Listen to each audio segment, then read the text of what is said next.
मैं आप लोगों को बताने वाला हूँ कि किसी एक सिंगल फेज़ मोटर को किस तरह से हम उल्टा या सीधा यानी कि फॉरवर्ड और रिवर्स दोनों तरफ घुमा सकते हैं एक मैनुअल चेंज ओवर को लगाकर। तो इसकी वायरिंग कनेक्शन किस तरह से की जाएगी और इसे पूरा प्रैक्टिकली मैं करके दिखाने वाला हूँ। किसी एक मोटर को मैं घुमाकर भी दिखाने वाला हूँ, उल्टा और सीधा दोनों दिशाओं में। तो गाइस चलिए इस चीज़ को देखते हैं कि किस तरह से की जाती है। तो दोस्तों सबसे पहले तो मैं आप लोगों को ये बताना चाहूँगा कि मैंने यहाँ पे एक ड्राइंग बनाकर रखा हुआ है जिससे थोड़ा सा आप लोगों को समझ में आएगी, इजीली समझ में आएगी। मैं यहाँ पे कोशिश कर रहा हूँ कि इजी से इजी वे में आप लोगों को समझ में आए। तो यहाँ पे इस डायग्राम में आप देख सकते हो कि मोटर से 3 वायरें निकली हुई है जो कि चेंज ओवर में आ रही है, और चेंज ओवर की जो बीच वाले तीनों टर्मिनल होते हैं ना, उनमें ये कनेक्टेड है। और नीचे वाले जो दो टर्मिनल आप देख रहे हो उनमें से एक में फेज़ है और एक में न्यूट्रल वायर है। तो गाइस यहाँ पे जो आप 3 वायरें देख रहे हो मोटर से निकल कर आ रही है डायरेक्ट यहाँ पे चेंज ओवर में। तो इनके जगह पे एक्चुअली ऐसा क्या होता है कि मोटर से डायरेक्टली 3 वायरें कभी भी निकली हुई नहीं रहती है। ज़्यादातर क्या होता है कि 2 वायरें निकली होती है जिसे हम डायरेक्ट प्लग में लगा देते हैं तो मोटर चलना स्टार्ट हो जाती है। लेकिन हमें 3 वायरें निकालनी है खुद से, अगर ना निकली हो तो वो 3 वायरें कहाँ से निकलेंगी। तो एक डायग्राम मैंने और बनाया है, उसे भी देख लीजिए ताकि आपको अच्छे से समझ में आ गए। तो एक्चुअली क्या होता है कि मोटर जो होती है, मोटर से एक्चुअल में 3 ही वायरें निकलती हैं। बाद में हम उसे 2 वायर बना देते हैं कैपेसिटर को लगाने के बाद।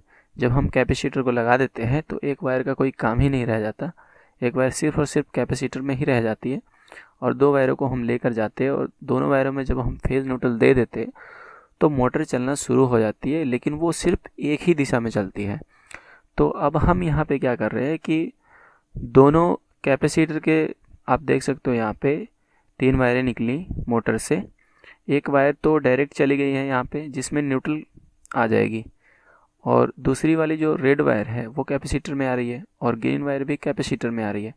तो यहाँ से अगर हम रेड को सिर्फ ले ले और रेड में फेज़ दे दे और ब्लैक में न्यूट्रल दे दे तो मोटर तो चलेगी लेकिन सिर्फ एक ही दिशा में चलेगी। और अगर हमें दूसरी दिशा में चलानी है तो क्या करना पड़ेगा, उसके लिए हमें करना पड़ेगा कि ग्रीन वाले में फेज़ देना होगा और ब्लैक वाले में तो न्यूट्रल चल ही रहा है, तो ये करना पड़ेगा। और ये रेड वाले को फिर कुछ नहीं देना पड़ेगा, फिर रेड वाले को छोड़ देना पड़ेगा। तो क्या होगा कि मोटर जो है वो उल्टी दिशा में चलनी शुरू हो जाएगी। तो गाइस ये था एक छोटा सा डायग्राम। अब चलिए मैं आप लोगों को पूरा प्रैक्टिकली करके दिखाऊंगा कि किस तरह से हम इसकी वायरिंग कनेक्शन करें। तो दोस्तों ये है वो चेंज ओवर जिसकी मदद से हम मोटर को रिवर्स और फॉरवर्ड चला सकते हैं। गाइस ये 16 एम्पियर का है और ये 415 वोल्ट पे काम करता है। और एक्चुअल में अगर मैं बताना चाहूँ तो ये एक रिवर्सिंग स्विच है, आप यहाँ पे देख सकते हैं रिवर्सिंग स्विच इसका नाम है, और इसे हम चेंज ओवर स्विच भी कहते हैं। तो चलिए हम इसे खोल कर देख लेते हैं कि इसके अंदर से क्या क्या निकलता है और इसकी पूरी सेटिंग किस तरह से करते हैं और इसमें वायरिंग कनेक्शन किस तरह से करनी है वो भी मैं आगे इस वीडियो में बता रहा हूँ। तो गाइस इस चीज़ के बारे में मैं एक चीज़ बताना चाहूँगा कि आप इससे 3 फेज़ मोटर को भी उल्टा सीधा घुमा सकते हैं और सिंगल फेज़ मोटर को भी घुमा सकते हैं। तो इस वीडियो में मैं आप लोगों को सिंगल फेज़ मोटर को रिवर्स फॉरवर्ड चला के दिखाने वाला हूँ। तो अभी हम यहाँ पे इसके कवर को हटा रहे हैं, स्क्रू को लूज़ कर देंगे। 4 स्क्रू होते हैं इसके, चारों स्क्रू को लूज़ करने के बाद हम इसके कवर को हटा लेंगे। हटाने के बाद यहाँ पे आप एक चीज़ नोट करना कि इसमें कुछ कनेक्शन जो है वो पहले से ही की हुई होती है, जो कि हमें रहने देना चाहिए अगर हमें किसी मोटर को उल्टा सीधा चलाना है। तो ये आप देख सकते हो यहाँ पे कुछ कनेक्शन ऑलरेडी की हुई है। ये जो कनेक्शन है ऊपर वाले के बीच टर्मिनल से नीचे वाले के सबसे आखिरी टर्मिनल में कनेक्शन किया गया है, और फिर एक दूसरा वायर है जो कि ऊपर वाले के आखिरी वाले टर्मिनल से नीचे वाले के बीच वाले टर्मिनल में कनेक्शन किया गया है। और फिर इस साइड में जो आप एक कनेक्शन देख रहे हो ये बहुत ही सीधा है, ऊपर वाले आखिरी टर्मिनल से लेके नीचे वाले आखिरी टर्मिनल में कनेक्शन इसका किया गया है। तो गाइस इन सारे कनेक्शन को हमें इसी तरह से रहने देना है, इसे हमें कुछ नहीं करना, कुछ टच नहीं करना, ना तोड़ना है। अब जब हम इसे मेन बोर्ड में यूज़ करते हैं तो हम इसे हटा देते हैं तोड़कर, लेकिन यहाँ पे नहीं हटाना। तो इस डंडी को हम लगा देते हैं ताकि हमें इसे घुमाने में आसानी हो। और उसके बाद मैं आपको बताता हूँ कि इसकी वायरिंग कनेक्शन किस तरह से की जाए ताकि एक मोटर को रिवर्स और फॉरवर्ड चलाया जा सके। तो अब हम इसमें पहले फेज़ न्यूट्रल का कनेक्शन करेंगे, यानी कि इनपुट देंगे फेज़ और न्यूट्रल का इस बोर्ड से। ये बोर्ड आप देख सकते हैं, इस बोर्ड से हम इसमें फेज़ न्यूट्रल देने वाले हैं। ये जो वायर है मेरे हाथ में, इसका कनेक्शन मैं इसमें करने वाला हूँ। तो चलिए, तो कनेक्शन करने के बाद इस तरह से कनेक्शन हो जाएगा और फिर हम इस वायर को यहाँ पे लगा देते हैं इस बोर्ड में, ताकि उसे फेज़ न्यूट्रल दोनों मिल जाए। तो चलिए अब एक बार हम फेज़ चेक कर लेते हैं। ब्लू में हमें फेज़ चाहिए और ब्लैक में न्यूट्रल आनी चाहिए। तो ब्लू वाले में हम फेज़ चेक कर लेते हैं। तो यहाँ पे फेज़ नहीं आ रहा ब्लू में, और एक बार ब्लैक में चेक कर लेते तो ब्लैक में फेज़ आ रहा है। तो यहाँ पे कनेक्शन जो है उल्टा हो गया, उसे हम ज़रा सीधा कर लेते हैं। सीधा करने के बाद फिर से हम एक बार चेक करेंगे। तो चलिए हम चेक कर लेते हैं। तो यहाँ पे ब्लू में फेज़ आ रही है और ब्लैक में कुछ नहीं आ रहा, मतलब कि ब्लैक में न्यूट्रल आ चुका है। तो गाइस, ये हो गया सीधा कनेक्शन। हमेशा याद रहे कि राइट साइड में ही फेज़ होना चाहिए। तो अब हम कनेक्शन करेंगे इस मोटर से, यानी कि हमें इस पंखे की जो मोटर है उसे उल्टा और सीधा दोनों तरफ से घुमाना है।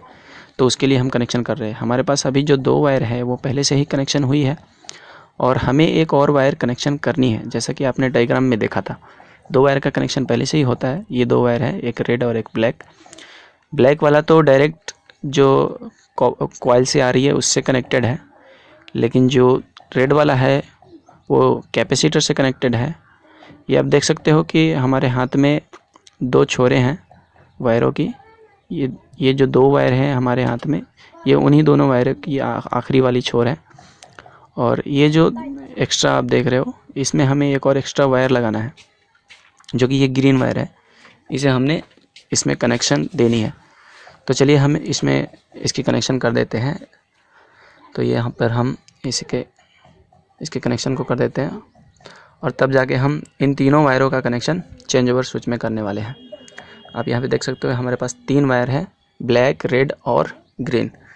इन तीनों वायरों का कनेक्शन हमें चेंज ओवर स्विच में करना है।